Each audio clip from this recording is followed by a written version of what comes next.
Hi friends, welcome to Jaya's garden. முடியாமல் ஆனாலும் மாடிக்கு நான் வந்திருக்கேன். எதுக்காக அப்படின்னா, அவ்வளோ காய்கள் கிடக்குதுங்க. முடியலைங்கிறதுக்காக காய் பறிக்காமல் இருக்க முடியுமா? இன்றைக்கி தண்ணியெல்லாம் ஊற்றலை பாருங்கள், எப்படி வாடி போயிருக்காங்க செல்லக்குட்டிகள். சரி, இப்போ ஊற்ற போகிறதில்ல, மார்னிங் எழுந்திரிச்சி ஊற்றிக்கலாம். ஆனால் இப்போ நான் ஓரளவு என்னால் முடிஞ்ச அளவுக்கு தான் பறிக்க போகிறேன். அவங்க எங்கள் வீட்டில் அவங்க ஊருக்கு போயிருக்காங்க. ஸோ அதனால் நான் மேலே கிடக்கக்கூடிய அவரையெல்லாம் பறிக்க போகிறதில்ல. கீழே தரையில் இருக்கக்கூடிய காய்கறி மட்டும்தான் பறிக்க போகிறேன். சரிங்களா? என்னென்ன பறிக்கிறேன்னு சொல்லி பாருங்கள்.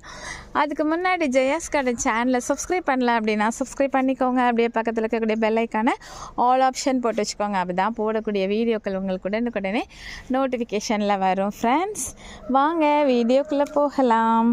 ஃபஸ்ட்டு நம்ம கொல்லம்பட்டி காரியை பறிக்கிறோம்.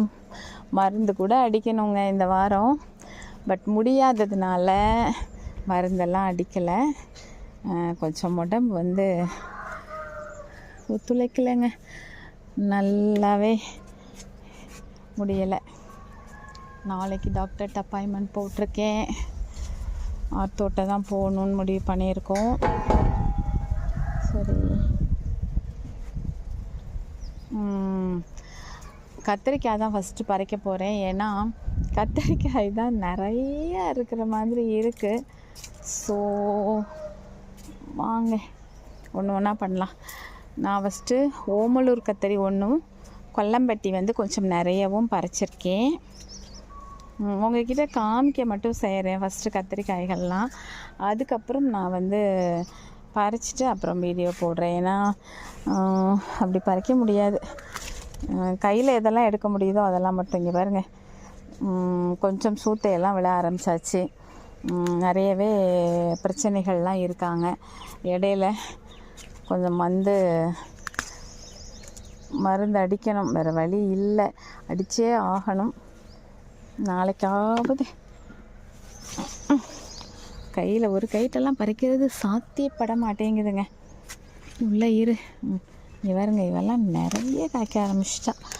என்ன ரகம்னு நிறைய பேர்கிட்ட கேட்டுட்டேன், ஒருத்தரும் தரலன்ட்டாங்க. எப்படியோ அங்கேயும் இங்கேயும் மிக்ஸ் ஆகி ஏதோ ஒரு வித புது ரகம் தான் வந்திருக்குன்னு நினைக்கிறேன்.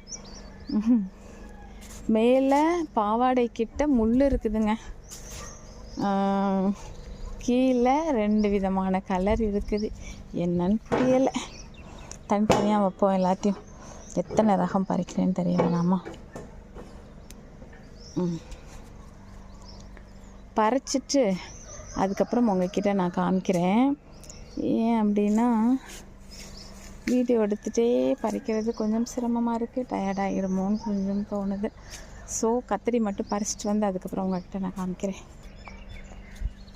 பாருங்கள், இந்த காயை பறிக்கும்போது என்னமோ தெரியல, மனசுக்குள்ளே பரமானந்தமாக இருக்குதுங்க. பிளாக் பியூட்டி என்ன அழகாக இருக்குல்ல, பிளாக் கலரில் 2 காய் செம்மையாக இருந்தது. அடுத்து வேறு என்ன இருக்குன்னு பார்த்துட்டு வரேன். கத்திரி மட்டும்தான் பறிச்சிருக்கேன். அதுவும் இவ்வளோ போதும் அப்படிங்கிற மாதிரி நிப்பாட்டியிருக்கேன். முள்ளு கத்திரி நிறையா கிடைக்கிது, பறிக்கலை. இப்போ என்னெல்லாம் பறிச்சிருக்கேன் பார்க்கலாமா? குண்டு பச்சை கத்திரி, இது வந்து முள்ளு கத்திரிங்க. இங்கே வருங்க, முள்ளு கத்திரியில் இது ஒரு வெரைட்டி. என்ன கத்திரின்னு டக்குன்னு ஞாபகம் வர மாட்டேங்குது.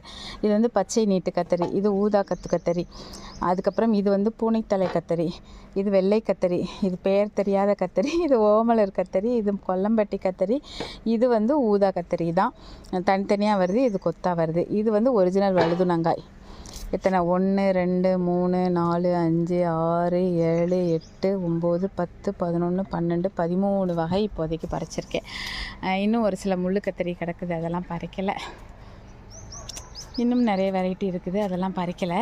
இப்போ நான் அடுத்து என்ன பறிக்க போகிறேன் அப்படின்னாக்க, தக்காளி, லைபீரியா தக்காளி.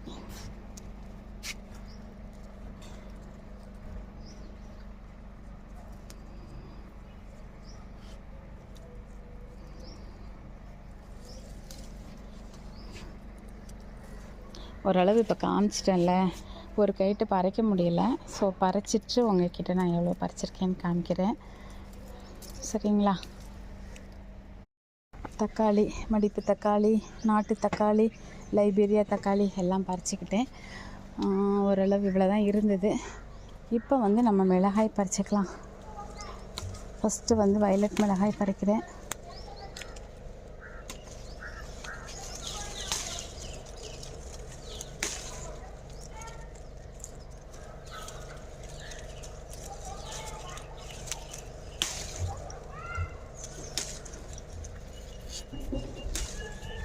பறிச்சிட்டு காமிக்கிறேன். ஒரு கைட்டு இப்படி பிடிச்சி இழுத்தோம்னா இலையோடு வருது. வயலட் மிளகாய் பறிச்சிட்டேன். இவ்வளோ தான் இருந்துச்சு. அடுத்து வந்து நம்ம மஞ்சள் காந்தாரி மிளகாய் பறிச்சிக்கலாம். அப்புறம் வந்து பச்சை மிளகாய் இருக்குது, அதெல்லாம் கொஞ்சம் பறிச்சிக்கலாம். இங்கே பாருங்க. ஆக்சுவலாக இதுதான் வந்து மேக்ஸிமம் சைஸு, ஆனால் அதை விட கம்மியான சைஸில் தான் நிறைய இருக்குது. ஸோ அதனால் நம்ம ரொம்ப பறிக்க வேண்டாம். இந்த சைஸ் வந்ததை மட்டும் பறிச்சிக்கலாம். 3 தான் இருக்குது இந்த சைஸில், மற்றதெல்லாம் குட்டி குட்டியாக தான் இருக்குது. எதுக்கு போட்டு மிளகாய் நிறைய இருக்குது வீட்டில், அதனால் அவ்வளோ குட்டியெல்லாம் பறிக்க வேண்டாம். எதுக்கு கொஞ்சமாக மட்டும் பறிச்சிக்கலாம். பச்சை மிளகாய் பறிச்சிக்கலாம். இதாக இருக்குது.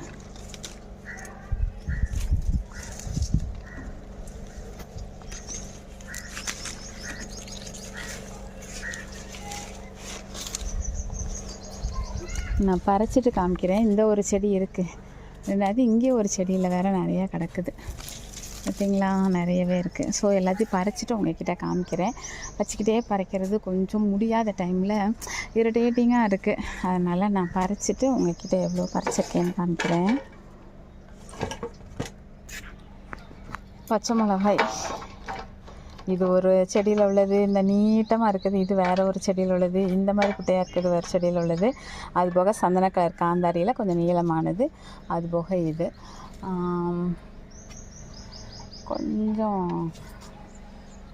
இந்த அதனால் மல்பெரியிலையுமே வந்து கருப்பானதுக்கப்புறம் பார்த்திங்கன்னா நம்ம பறிக்க வர லேட் ஆகிடுச்சுன்னா உதிர்ந்து கீழே போயிடுது. எதுக்கு அவ்வளோ இதாக விடுவானே, கொஞ்சம் சோப்பாகவே சாப்பிடுவோமே, புளிப்பாக நல்லா தான் இருக்குது சுவை, கீழே வேஸ்ட்டாக போகுது. அதனால் கொஞ்சம் மல்பெரியும் பறிச்சுக்கிறேன்.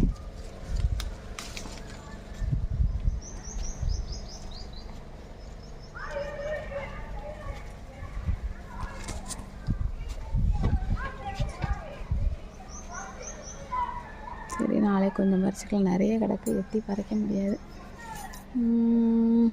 அப்போ கோவையெல்லாம் இப்போ வேண்டாம். இப்போ இருக்கிற உடல்நிலைக்கு சமைக்கிற மாதிரி இல்லை. புடலங்காய், இந்த ஒரு புடலங்காவை மட்டும் பறிச்சிக்கலாம். எம்மாயிசே இல்லையே, இதுவும் நல்லா இல்லை. சரி, பிடுங்கியாவது கீழே போடும். 1 2 நல்லா இல்லை. அதெல்லாம் இங்கே வேறு ஏதாவது இருக்கான்னு பார்ப்போம். புடலங்காய் எல்லாமே இது விழுந்துருச்சு, சுத்த விழுந்திருக்கு. இது அதுக்கு மேலே இருக்குது. தொட்டவொன்னு அழுகி வருது. இவ்வளோ மோசமான கண்டிஷனில் ஏன் புடலங்காய் இவ்வளோ காய்க்கிற, அப்புறம் இப்படி ஆகிற, மருந்து அடிக்கிறதுக்கு எனக்கு முடியலை. அதுக்காக இப்படியா பண்ணுவேன் நீனு. இந்த ஒன்று இருக்குது, ஆனால் மேலே கிடக்கு, நம்மளால் பறிக்க முடியாது. உடல்நிலை ஒத்து வரவில்லை. கழுத்து வலி, என்னென்னவோ வலியெல்லாம் இருக்குது. ஸோ அதனால் இப்போ ரொம்ப சிரமப்பட்டதான் எதுவும் நான் பறிக்க போகிறது கிடையாது. தேடுறேன். இப்போ தான் அவரைக்காய் கிடக்கு, அவரைக்காவெல்லாம் அவங்கள தான் விட்டு பறிக்க சொல்லணும். ஓகே, கத்தரிக்காய், தக்காளி, பச்சை மிளகாய், இத்தோடு இந்த அறுவடையை முடிக்கணுமா? வேறு எதுவும் பண்ண முடியாதா? கோவக்காய் பறிச்சுக்குவோமா? ஏற்கனவே பறிச்ச கோவக்காய் வேறு இருக்குது. வீட்டில்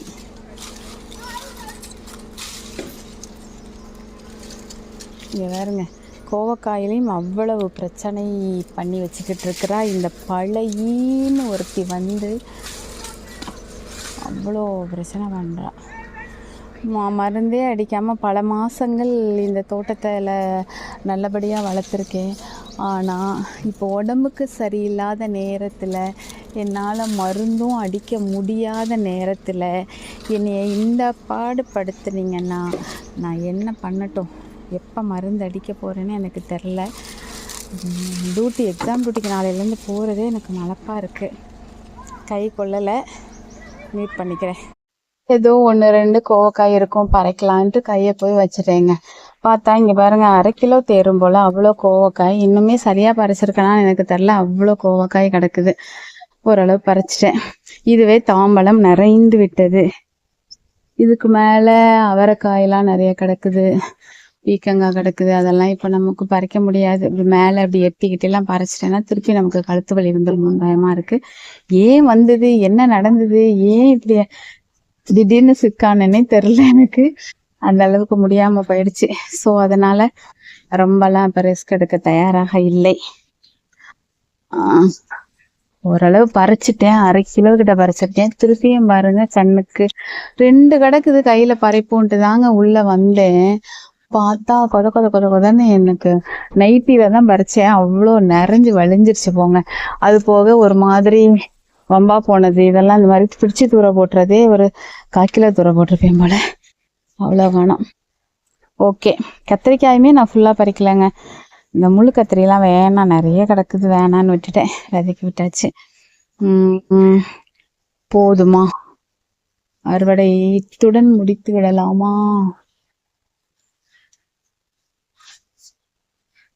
பாருங்க சொரக்காய் கொடி பயங்கரமா மேலே போயிட்டு இருக்கு. ஆனா ஒரு காய் கூட இது வரைக்கும் வரவில்லை. ஓகே, முடிச்சிடலாம். இதுக்கு மேல அலையிறதுக்கு முடியாது. என்னன்னு ஒரு ரவுண்டு பார்த்துடலாமா? ஒரு 15 கிட்ட வகை பாருங்க. கருப்பு நல்ல கருப்பாயிட்டா. இதுக்கு மேல இவ்வளவு பறிக்காம விடக்கூடாது.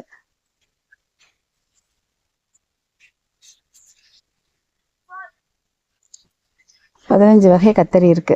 இதுல எனக்கு ரொம்ப சந்தோஷத்தை கொடுத்தது புதுசு 2. ஒன்று வந்து இந்த ஒரிஜினல் வழுதுனங்காய் ஒரு அடி 3/4 அடி இருக்குது. அது போக பிளாக் பீட், இது 2 புதுசு. அதனால ரொம்ப ஹாப்பியா இருக்கேன். அது போக பச்சை மிளகாயில ஒரு 4 வெரைட்டி பறிச்சிருக்கேன். அப்புறம் மல்பெரி, கோவக்காய், தக்காளியில் ஒரு 3 வெரைட்டி. இன்னைக்கு இவ்வளோதாங்க அறுவடை. இவ்வளோதான் அறுவடைன்னு நான் இவ்வளோதான் காய் இருக்குன்னு நினச்சிக்காதீங்க. காய் என்னமோ இன்னும் நிறைய இருக்குது. பறிக்கிறதுக்கான உடல்நிலை ஆள் எல்லாமே இப்போ இல்லாதனால இதோட இந்த அறுவடையை நான் முடிச்சுக்கிறேன். ஏற்கனவே 2-3 நாளைக்கு முன்னாடி தான் அறுவடை பண்ணேன். ஸோ 3 நாளைக்கு ஒரு தடவை தாம்பழத்தில் குமிச்சு வைக்கிற அளவுக்கு, அதுவும் பாதி அறுவடையே தாம்பழத்தை குமிச்சு வைக்கிற அளவுக்கு வந்துடுதுங்க. இதில் என்ன ஒன்று தெரியுமா?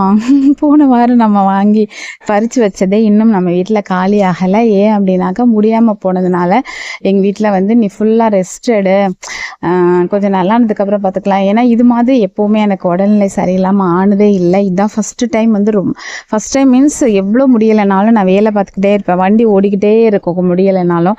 பட் வண்டி வந்து ரொம்ப டல்லாகி அப்படியே நின்றுடுச்சு. அதனால் நீ ரெஸ்ட் எடுன்னு சொல்லிட்டு ஃபுல்லாக காலையில் மத்தியானம் நைட்டுன்னு சொல்லிட்டு ஹோட்டலில் பக்கத்தில் வாங்கி தான் சாப்பிட்டுட்ருக்குறோம். வீட்டில் எதுவுமே வேலை பார்க்கல. மற்ற சின்ன சின்ன வேலைகளும் அவங்க பார்த்துட்ருக்காங்க. அந்தளவுக்கு முடியலை. ஏன்னா நாளைக்கு எக்ஸாம் டியூட்டிக்கு போகும்போது அங்கே வேலை பார்த்தே ஆகணுமே, நமக்காக யார் வேலை பார்ப்பாங்க? ஸோ அதனால் வீட்டில் ரெஸ்ட் கொடுத்தாச்சு. ஆனாலும் இப்போ அவங்க திடீர்னு ஊருக்கு போக வேண்டிய சூழ்நிலை வந்ததுனால அவங்க ஊருக்கு போயிட்டாங்க. இல்லைன்னா அவங்க தான் காய் பறிக்கிற மாதிரி இருந்தது. வேறு வழி இல்லாமல் நான் இதுக்கு மேலேயும் பறிக்கலைன்னா எல்லா காயும் வம்பா போயிருமே அப்படின்னு நினச்சிட்டு நான் காய் பறிக்கிறதுக்காக வந்துட்டேன். ஓகே ஃப்ரெண்ட்ஸ், இதோட இந்த அறுவடையை முடிச்சுக்கிறேன். இந்த அறுவடை உங்களுக்கு பிடிச்சிருக்குதா அப்படின்னு சொல்லிட்டு சொல்லுங்கள். பிடிச்சிருந்தது அப்படின்னா கண்டிப்பாக லைக் பண்ணுங்கள், ஹைப் பண்ணுங்கள். இப்போ கொஞ்ச நாளாக, அதாவது நான் எந்த அளவுக்கு அறுவடை வீடியோவும் எந்த அளவுக்கு அதிகமான வீடியோவும் போடுறேனோ அந்த அளவுக்கு நிறைய வியூஸ் போகும், நிறைய பேர் பார்ப்பீங்க. என்னுடைய வியூஸ் டைமும் நல்லாவே இருக்கிற மாதிரி இருக்கும். எனக்கு கொஞ்சம் டல்லாகி முடியலைன்னா உடனே நீங்கள் எல்லாருமே என்னை மறந்துட்டு பார்க்கவே மாட்டேங்கிறீங்க, மற்றவங்களுக்கு ஷேர் பண்ணவும் மாட்டேங்கிறீங்க போல். அப்படியே டவுன் ஆகிடுது. நான் டவுன் ஆனால் சேனலும் டவுன் ஆகிடுது, நீங்களும் டவுன் ஆகிடுறீங்க போல் தெரியுது. சரி, இன்னொரு விஷயம் சொல்லணும்னு நினச்சேன். நிறைய உறவுகள் வந்து வாட்ஸ்அப்பில் என்ன நலம் விசாரிச்சிங்க. அக்கா, என்ன காலையிலேருந்து நீங்கள் வந்து வீடியோவே போடாமல் இருக்கீங்க, உடல்நிலை சரியில்லையா, ஹாஸ்பிட்டல் போனீங்களான்லாம் விசாரிச்சிங்க. எனக்கு ரொம்ப ஹாப்பியாக இருந்தது. டாக்டர்கிட்ட வந்து ஏற்கனவே 2 டைம்ஸ் போயிட்டு வந்துட்டேன். 2 டைம்ஸ் போனதுலேயும் அவங்க வந்து கொஞ்சம் நீங்கள் ரெஸ்ட் எடுங்க அப்படிங்கிற மாதிரி சொல்லியிருக்காங்க. ஆனாலும் எனக்கு வந்து டேப்லெட்லாம் போட்டும் எதுவுமே க்யூர் ஆன மாதிரி இல்லாதனால ஆர்த்தோக்கிட்ட போய் கன்சல்ட் பண்ணிக்கோங்க அப்படின்னு சொன்னாங்க. ஸோ திருப்பியும் ஆர்த்தோக்கிட்ட தான் நான் போக போகிறேன். பார்க்கலாம். எங்கே போனாலும் எல்லாரும் நல்லா இருக்கீங்க, ஒன்றும் இல்லைன்னு சொல்கிறாங்க. ஆனால் நான் நல்லா இல்லை அப்படிங்கிற மாதிரி எனக்கும் ஃபீல் ஆகுது. அது ஏன்னே எனக்கு புரியலை. ரொம்ப டல்லாகி வீட்டு வேலை, ஸ்கூல் வேலை, தோட்ட வேலை, நான் சாதாரணமாக பர்சனலாக பண்ணக்கூடிய வேலை எல்லாமே அப்படியே பெண்டிங்கில் போயிடுச்சு. ஏன்னு எனக்கு புரியலை. உங்களுக்கு விதை போடுற வேலையும் நடக்கலை, கோச்சிக்காதீங்க. ஓகே ஃப்ரெண்ட்ஸ், இருந்தாலும் நீங்கள் உங்கள் எல்லாருடைய அன்பு, உங்கள் எல்லாருடைய ப்ரேயர் எல்லாமே என்னை நல்லாக்கும் அப்படிங்கிற நம்பிக்கை இருக்குது. கடவுளும் என்னை வந்து சீக்கிரமாக, அதாவது எதுவுமே இல்லாமல் ஏன் டல்லாகிறேன் அப்படின்னு எனக்கு தெரியல. சரி, எல்லாமே நல்லாகும் அப்படிங்கிற நம்பிக்கையோட இந்த வீடியோ உங்களுக்கு பிடிச்சிருந்தா கண்டிப்பாக சப்போர்ட் பண்ணுங்கள், ஹைப் பண்ணுங்கள், லைக் பண்ணுங்கள், ஷேர் பண்ணுங்கள் ஃப்ரெண்ட்ஸ். அப்போ தான் சேனல் டெவலப் ஆகும். சேனல் டெவலப் ஆகும்போது தான் நிறைய பேர் பயன் பெறுவாங்க. நான் இதனால் நல்லா இருக்கேன் அப்படிங்கிறத விட நிறைய பேர் நல்லா இருக்கிறதுக்கு அதுக்காகவாவது நம்ம சேனல் டெவலப் ஆகணும். மற்றபடி கடவுள் கிருபையில் நான் நல்லா தான் இருக்கிறேன். அதனால் ஒன்றும் ஒரு குறைவும் இல்லை. இருந்தாலும் மற்றவங்க பயன் பெறணுங்கிறதுக்காக தான் இதை சொல்கிறேன். அதனால் சப்போர்ட் பண்ணுங்கள். ஓகேங்களா? ஓகேம்மா, bye. Happy gardening. Take care. Bye bye. see you மா.